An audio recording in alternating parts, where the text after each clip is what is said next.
Her words shattered me. "I think we need a break," she said, eyes already sparkling with excitement. Not for me, but for someone else. That was the moment I realized I wasn't losing her. I was losing the version of myself that had believed in her. But she had no idea what my silence, what my disappearance, what my revenge would cost her. If you've ever tasted betrayal, if you've ever had someone you love toss your heart aside like it meant nothing, then you'll understand this story. And if you've ever wished to see karma strike in its purest, most brutal form, hit that subscribe button, like this video, and buckle up. Because this isn't just a breakup story. This is a tale of how one man turned heartbreak into the sweetest revenge, without ever lifting a finger. I thought I had my life figured out. I was 27, engaged to the woman I believed was my soulmate. Let's call her Emily. Emily wasn't just my fiancée. She was woven into every part of my life. We shared friends, families who adored each other, and plans for a future that felt as solid as a diamond ring on her finger. She used to smile at me like I was the reason her world spun, and I believed her every time. We were planning the wedding, venues, guest lists, even the argument over whether we go with a live band or a DJ. It all felt exciting, real, permanent. And then it started with little things. She grew distant, laughing at her phone in the middle of the night, brushing me off when I asked who she was texting. When I reached out to hold her, sometimes she flinched as if my touch annoyed her. I told myself she was stressed. Work had been rough. Life gets messy. Love, I thought, was about patience. But one evening, she dropped a bomb on me. We were sitting in the living room, dinner half eaten, when she put down her fork and avoided my eyes. Her voice trembled at first, but her words were steady. "I think we need a break." At first, I didn't understand. A break? We were engaged. We weren't some casual couple in college. We were weeks away from putting deposits down on the venue. For God's sake, what do you mean, a break? I asked, my chest tightening, my heart pounding in my ears. She looked at me then, and her eyes weren't full of sorrow or confusion. They were lit up with something else. Excitement, anticipation. And that's when she confessed. There was someone else. Not officially, not yet, she insisted, but she'd met someone new, a guy from work. They'd been talking, flirting, spending time together. And now she needed space to figure out her feelings. Can you imagine hearing that from the woman you were supposed to marry? The woman you had built your future around? It wasn't just heartbreak. It was humiliation, betrayal, and the sharp sting of being replaced. I sat there in silence, my mind screaming. My body felt like it was shutting down. Numb hands, shallow breaths, like I was underwater. I wanted to yell. I wanted to beg. I wanted to remind her of every moment we had, every promise we'd made. But instead, I just stared. Because deep down, in that split second, I knew if she could toss me aside so easily for the thrill of someone new, then she had already made her choice. And nothing I could say would change that. So I did the only thing that would ever make sense later. I stood up, walked into the bedroom, pulled out a suitcase, and I started packing. Emily's face went pale. "Wait, what are you doing?" she asked. "What you wanted." I said coldly, "I'm giving you space." She stammered, reaching for me, suddenly panicked. No, that's not what I meant. I just need time." But I wasn't listening anymore. I wasn't going to sit there and be her backup plan while she tested out her shiny new toy. Within an hour, I had packed everything essential, loaded my car, and walked out. I didn't yell. I didn't cry in front of her. I didn't even slam the door. I just left. And that silence, that was my first strike of revenge. The days that followed were surreal. I drove for hours, crossing state lines until the city I had known, the apartment we had shared, and the streets that carried our memories were far behind me. I landed in a new city. No plan, no friends, just a job transfer request I had submitted months ago, just in case. Funny how life hands you the perfect exit when you need it most. I rented a small apartment, sparse furniture, a mattress on the floor. It wasn't much, but it was mine. And for the first time in years, I felt like I could breathe, but the pain lingered. Nights were the worst. I'd lie awake replaying everything. Her laughter at her phone, her glowing eyes when she talked about this new guy, the way she had said, a break, like I was some college fling. I was humiliated, broken, but also slowly, quietly determined. Because here's the thing about betrayal. It either destroys you or it awakens something inside you. And for me, it lit a fire I didn't know I had. I wasn't going to chase her. I wasn't going to beg her. I wasn't going to fight for her love against another man. No, my revenge would be colder, cleaner, sharper. I would erase myself from her life completely. And in doing so, I would show her what it meant to truly lose. In the weeks that followed, I tried to settle into my new life. The city was loud, unfamiliar, but strangely freeing. I could walk the streets without worrying about bumping into Emily or hearing about her latest adventures with her new guy. I threw myself into work. Early mornings, late nights, endless projects. Anything to keep my mind busy. But no matter how hard I tried, the emptiness followed me home every night. And then the messages started. At first, it was just a single text. Hey, can we talk? I stared at it for hours. My thumb hovered over the keyboard, itching to reply. A part of me wanted to scream at her, to ask her how the new guy was, to demand why she had ripped my life apart. But another part, the part that remembered the suitcase, the silence, told me not to give her that satisfaction. So I didn't reply. The next day, another message. I didn't mean for it to come out like that. Please, can we just meet? Still, I ignored it. Soon they came daily. Walls of text, apologies mixed with excuses. It's not what you think. I just needed clarity. You're the one I love, I just got confused. Confused. That word lit me on fire. She hadn't been confused when she was glowing about her new co-worker. She hadn't been confused when she told me she needed a break. She had been excited, thrilled, ready to trade me in for something shinier. And now, because I had walked away, because I refused to sit in her back pocket, suddenly she was confused. I blocked her number. That's when the emails began. She poured her heart out in long paragraphs, talking about how empty the apartment felt without me, how her friends said she had messed up, how the new guy wasn't what she thought he was. I didn't reply. Not once. Silence became my sharpest weapon. But Emily wasn't the type to accept silence. A month later, I came home from work and froze. Sitting outside my new apartment building was a car I recognized instantly. Her car. She had found me. My chest tightened as I stood there on the sidewalk, staring. And then she stepped out. Same soft brown hair, same pleading eyes, but her smile was desperate now. There you are, she said, like I'd been hiding, like she hadn't been the one to drive me away. I wanted to turn around and walk the other direction, but she was already hurrying toward me. Please, she begged, her voice breaking. Just talk to me. Just hear me out. I made a mistake. Her words hung in the air. A mistake. Like cheating or almost cheating. With some kind of typo in her love story. You don't belong here, I said finally, my voice cold. Go home. Her face crumbled. Tears welled up in her eyes. She reached for my arm, but I stepped back. Please, just give me a chance to explain. But I didn't want to hear it. Not then. Not ever. I walked past her, unlocked the building door, and left her standing there in the fading daylight. That night, my phone buzzed with new numbers calling me. Unknown callers.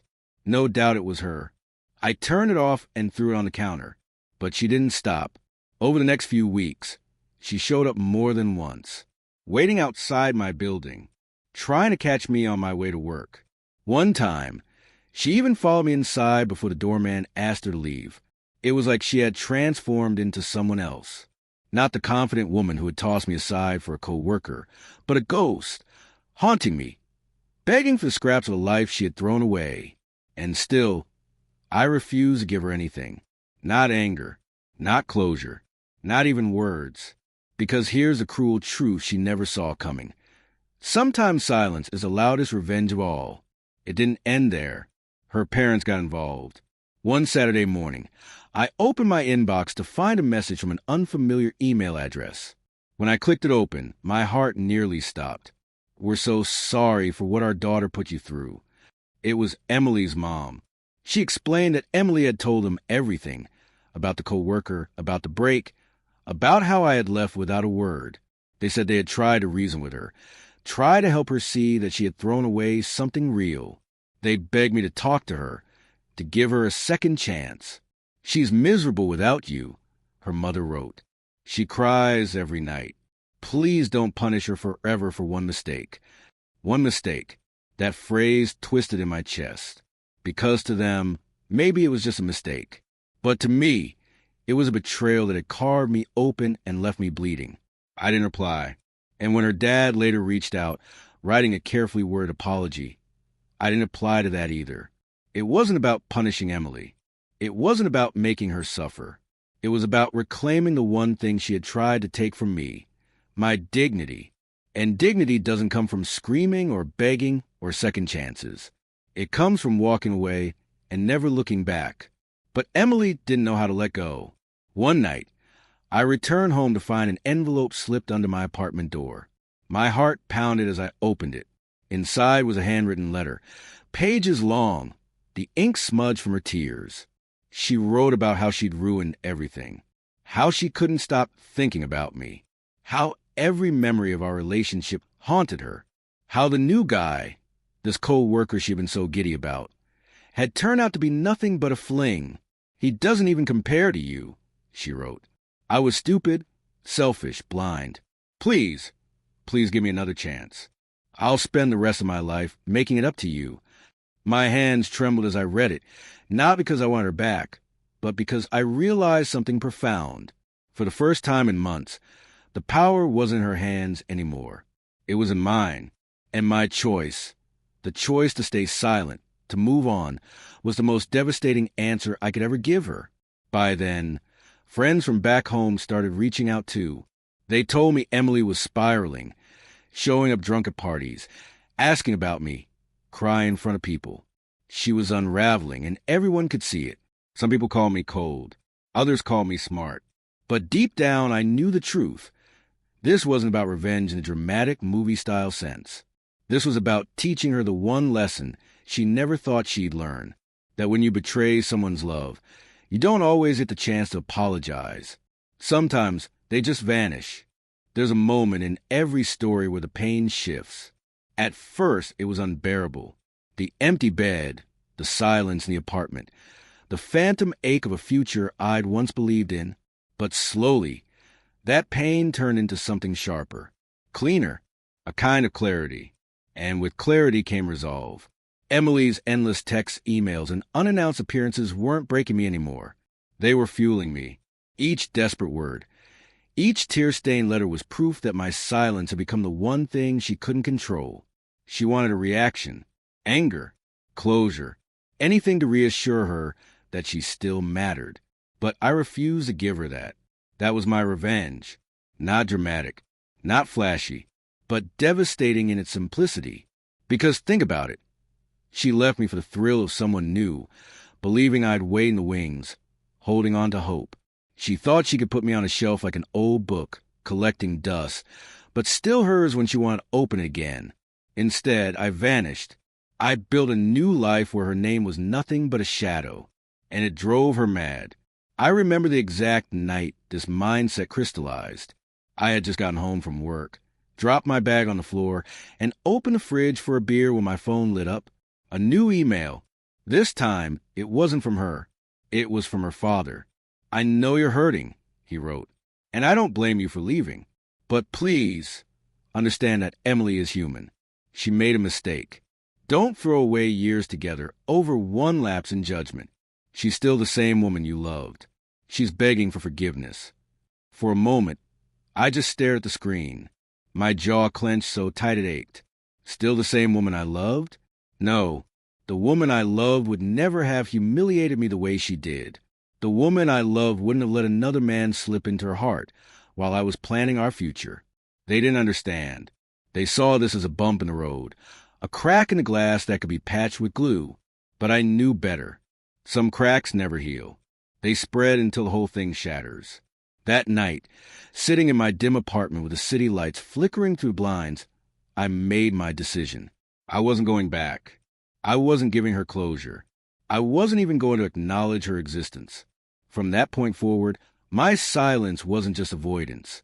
It was my plan, my revenge, and it worked. Every time she reached out and got nothing, she unraveled more. Her texts grew frantic, her letters more desperate. One email read, "I can't sleep. I can't eat. I can't stop thinking about you. I know I destroyed everything, but please, don't let me drown like this." Another said, "The new guy, he was nothing. He never loved me. He just wanted to use me. You're the only one who ever cared about me. I see that now." Her pain was raw, undeniable. But instead of pity, I felt something else. Vindication. For once, the scales had tipped. For once, she was the one awake at night, tormented by what she had lost. And I was free. Freedom didn't come all at once. At first, I still felt the pull, the urge to reply, to lash out, to say, "See, I told you so." But I resisted, because I realized that words wouldn't hurt her nearly as much as silence did. Think about it. If I had yelled, she would have yelled back. If I had forgiven, she would have relaxed. But with silence, she was trapped. She didn't know what I thought. Didn't know if I hated her, if I still loved her, if I was moving on, if I had already found someone else. The uncertainty ate at her, and that was better than any speech I could have given. It wasn't easy, though. I won't lie. There were nights I lay awake, scrolling through old photos of us, trips we'd taken, the way she used to look at me like I was her entire world, the way she whispered promises under the sheets, promises she'd broken the second she laid eyes on someone shinier. Some nights, I almost cracked, almost typed out a reply, almost gave in to the urge to say something, anything. But every time, I reminded myself, she doesn't deserve my words. She had her chance. She made her choice. Now my silence was her prison. And as weeks turned into months, my resolve only hardened. Emily's stalking grew bolder. Once, she followed me to the grocery store, pretending it was a coincidence. Another time, she waited outside my office building, ambushing me as I walked to my car. "You can't just ignore me forever," she said once, her voice trembling. "I know you still love me. I can see it in your eyes." But she was wrong. What she saw wasn't love. It was detachment, a coldness she had never expected from me. And that coldness cut deeper than any insult ever could. The turning point, the moment I knew my revenge was complete, came when a mutual friend called me. "Man, you won't believe this," he said. "Emily's falling apart. She's been crying at work, telling everyone she ruined her life. She even said she wishes she could go back in time and undo everything." I sat there, phone pressed in my ear, and felt something I hadn't felt in a long time. Peace. Because finally she understood.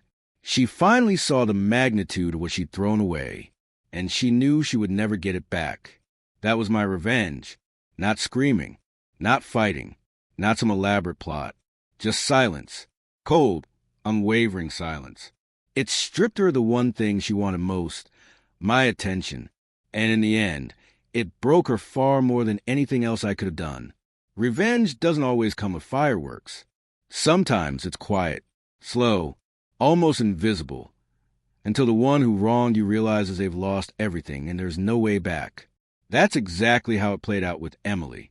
By the time 3 months had passed since I left, she wasn't just apologizing anymore. She was unraveling. The once confident woman who had tossed me aside for a new guy was now reduced to begging in paragraphs, showing up unannounced, and leaning on her parents to plead her case. But through it all, I stayed the course. My silence was unbreakable. And that silence, it became a mirror, forcing her to see the ugly truth about herself. The day she realized she had no control over me anymore was the day everything shifted. I was walking out of my office building late one evening when I saw her again. She was standing near the parking lot, clutching her phone, eyes scanning the crowd. When she spotted me, her face lit up with desperate relief. "Please," she called out, rushing toward me. I just need 5 minutes. 5 minutes. That's all I'm asking. I stopped, looked at her, and for the first time in weeks, I spoke. Not to comfort her, not to entertain her pleas, but to deliver the coldest truth I could muster. You already had years, I said flatly, and you wasted them. Her mouth opened, but no words came out. Her eyes filled with tears, and she reached out as if touching me would undo everything. But I stepped back, got in my car, and drove away. That one sentence hit her harder than 1,000 insults ever could, because it wasn't anger. It wasn't hatred. It was finality. After that night, her behavior spiraled. She started leaving voicemails. Long, rambling confessions where her voice cracked under the weight of regret. I don't know who I am without you. I can't stop thinking about the life we planned. I see your face everywhere. Please, just talk to me. But each message went unanswered, and then came the gifts. Small packages left at my door. A framed photo of us from happier times. A book I had once mentioned wanted to read. Even a sweater she claimed still smelled like me. At first, I considered throwing them out. But then I realized no response was the cruelest response of all. So I left them untouched. A pile of relics gathering dust by the door. Silent reminders that her efforts meant nothing. Friends kept me updated without me asking. That's the thing about a small social circle. People talk. One night, a buddy called me up laughing, not out of cruelty, but disbelief. Dude, you won't believe this. Emily was at a bar last night, crying about how she lost the best guy she'll ever have. She was telling strangers about you. Strangers. Man, she's completely lost it. Another friend sent me screenshots. Her social media posts dripping with regret, vague captions about mistakes and karma. Photos of sunsets with sad quotes. Cryptic song lyrics about heartbreak. Every post screamed the same message. She wanted me back. But I never liked, never commented, never acknowledged them. Silence. Always silence. The co-worker, the so-called new guy who had sparked this entire mess, didn't last long. Word got back to me that he had bailed within weeks. Apparently, he wasn't interested in being the rebound fiancé. He had gotten what he wanted, a fling, and moved on. And Emily, she was left standing in the ruins of the life she'd chosen. Her parents reached out again. This time, their tone was different. Less pleading, more apologetic. We understand you may never forgive her, her mother wrote. We just hope you can move on and find happiness. We're truly sorry for everything our daughter put you through. And you know what? I didn't feel anger reading that. I felt closure. Because even her own family now understood what she had destroyed. One of the most surreal moments came months later. I was at a coffee shop, laptop open, typing away at work when I felt a tap on my shoulder. I turned, and there she was, Emily. She looked thinner, paler, exhausted. The sparkle she once carried had dimmed. She forced a smile, but it cracked at the edges. I just want to say hi, she whispered. I looked at her for a long moment. The barista called my name for my drink, and I stood, collected it, and walked past her without a word. Her eyes followed me, desperate, pleading. But I didn't look back. That was the execution of my revenge. Not an explosion. Not a confrontation. Just nothing. Nothing is louder than indifference. By this point, my life was moving forward. Work was thriving. I had started making new friends in the city. I even went on a few casual dates, nothing serious, but enough to remind me that love wasn't dead. It had just been poisoned by the wrong person. And the more my life flourished, the more Emily's fell apart. Her texts became shorter, less frequent. The once frantic paragraphs of regret shrank into single sentences. Please. I miss you. I'm sorry. Until eventually, they stopped altogether. That was when I knew the revenge was complete. Not because she had given up, but because I had won. She no longer had access to my mind, my heart, or my future. She was just a ghost in the rearview mirror of my life. And the silence, the cold, relentless silence, was a final nail in the coffin of what we once had. Because here's the truth. Sometimes the sweetest revenge isn't what you do, It's what you don't do. And by not giving Emily the closure she begged for, I ensured that the weight of her betrayal would haunt her far longer than any words ever could. The strange thing about revenge is this. It doesn't always arrive with trumpets or a grand finale. Sometimes it creeps in quietly, almost unnoticed, until one day you look around and realize you've already won. That moment came for me 6 months after I left Emily behind. I was sitting in my apartment one Friday evening, sipping coffee, when my phone buzzed with a message from an old mutual friend. At first, I hesitated to open it. I had trained myself not to care about updates involving Emily, but curiosity got the better of me. The message was simple. She's completely broken. I don't even recognize her anymore. Attached was a photo. Emily, sitting alone in a dimly lit bar, eyes red, makeup smeared, staring into a half-empty glass of wine. The confident woman who once thought she was upgrading her life had become a shadow, and for the first time in months, I felt no anger, no bitterness, only a strange, cold satisfaction. This was a payoff, not because I wished her misery, but because her misery was self-made. Every tear she cried was a direct consequence of the choice she made when she asked for a break. Her parents reached out one last time. 2. This time, they weren't asking for reconciliation. They weren't making excuses. They were just sad. Her father called me, a man of few words, usually stern, but his voice trembled as he spoke. "Son, I owe you an apology. We failed you. We raised her to believe she could have everything without consequences, and now she's learning the hardest lesson of her life. We just want you to know we're sorry." I sat in silence, listening, my chest heavy but calm. Finally, I said the only words that mattered. "I appreciate that, but it's too late." He sighed, almost relieved, as if he knew I was right. "Take care of yourself. You deserve better than this." And that was it. The final chapter with her family closed. The real climax, though, came a few weeks later. I was at a bookstore one Saturday afternoon, browsing through novels, when I felt a familiar presence behind me. I turned, and there she was again. Emily. But this time, she wasn't desperate. She wasn't begging. She wasn't even trying to smile. She just looked tired, hollow, like a person who had finally run out of fight. "You really meant it, didn't you?" she whispered, almost to herself. I tilted my head. "Meant what?" "That you're done with me. Forever." Her voice cracked on the word forever, but there was no defiance left in her, just resignation. I looked at her for a long moment, and then I nodded. Yes, forever. And that was the end. She didn't cry, didn't chase me, didn't try to argue. She just lowered her head, muttered a quiet, "I'm sorry," and walked out of the store. I never saw her again. That night, I sat alone in my apartment reflecting. It wasn't the fiery confrontation I had imagined in those sleepless nights after the breakup. It wasn't her screaming in rage or me delivering some cinematic one-liner. It was simple, quiet, final, and that's what made it perfect. Because the real revenge wasn't in destroying her. It was in moving on. By refusing to give her closure, by refusing to let her back into my life, I forced her to face the truth that she had lost me completely, and that loss would haunt her long after I had forgotten her. For me, the payoff wasn't just Emily's downfall, it was my rebirth.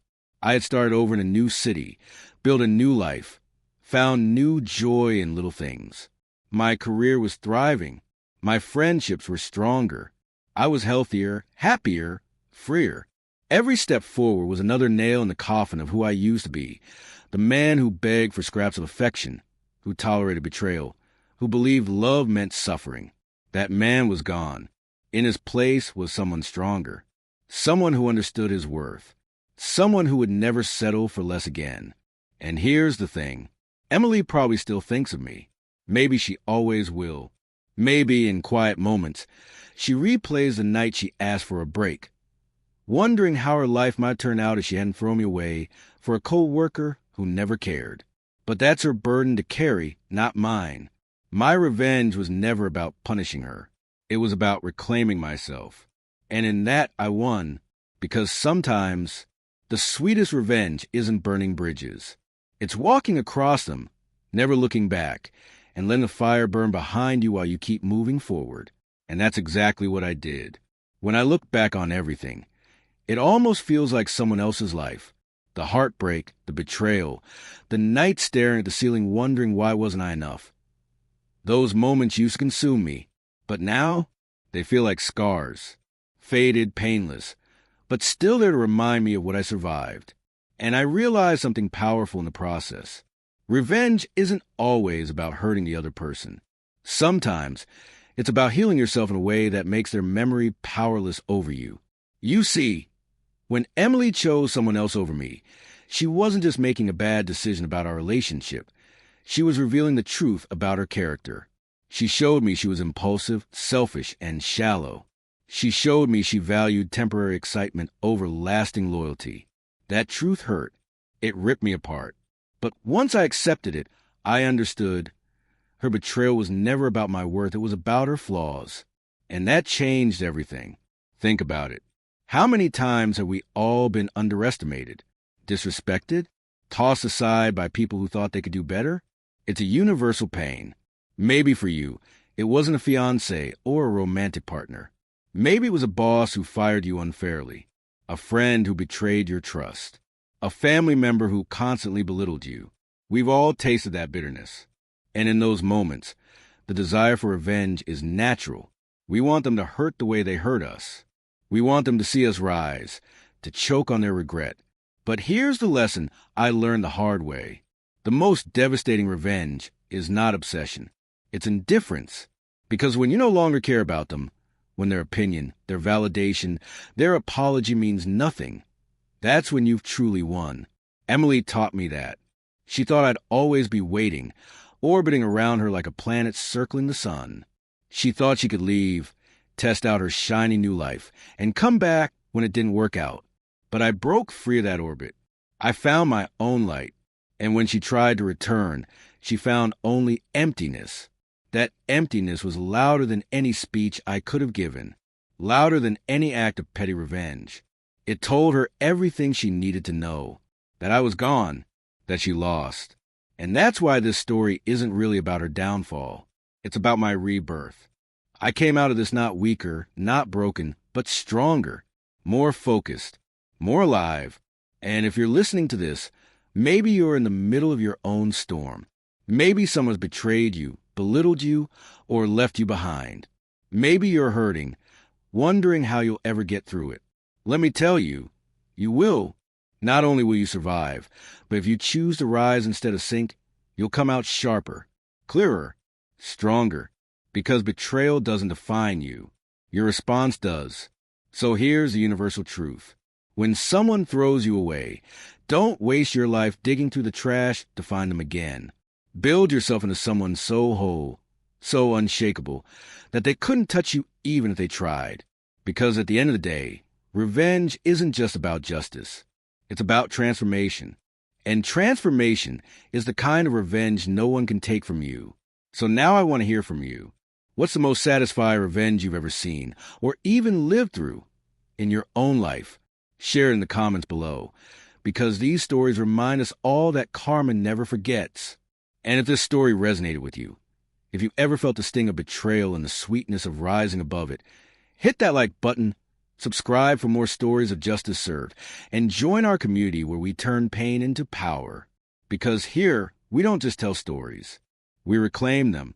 And trust me, there are plenty more where this came from.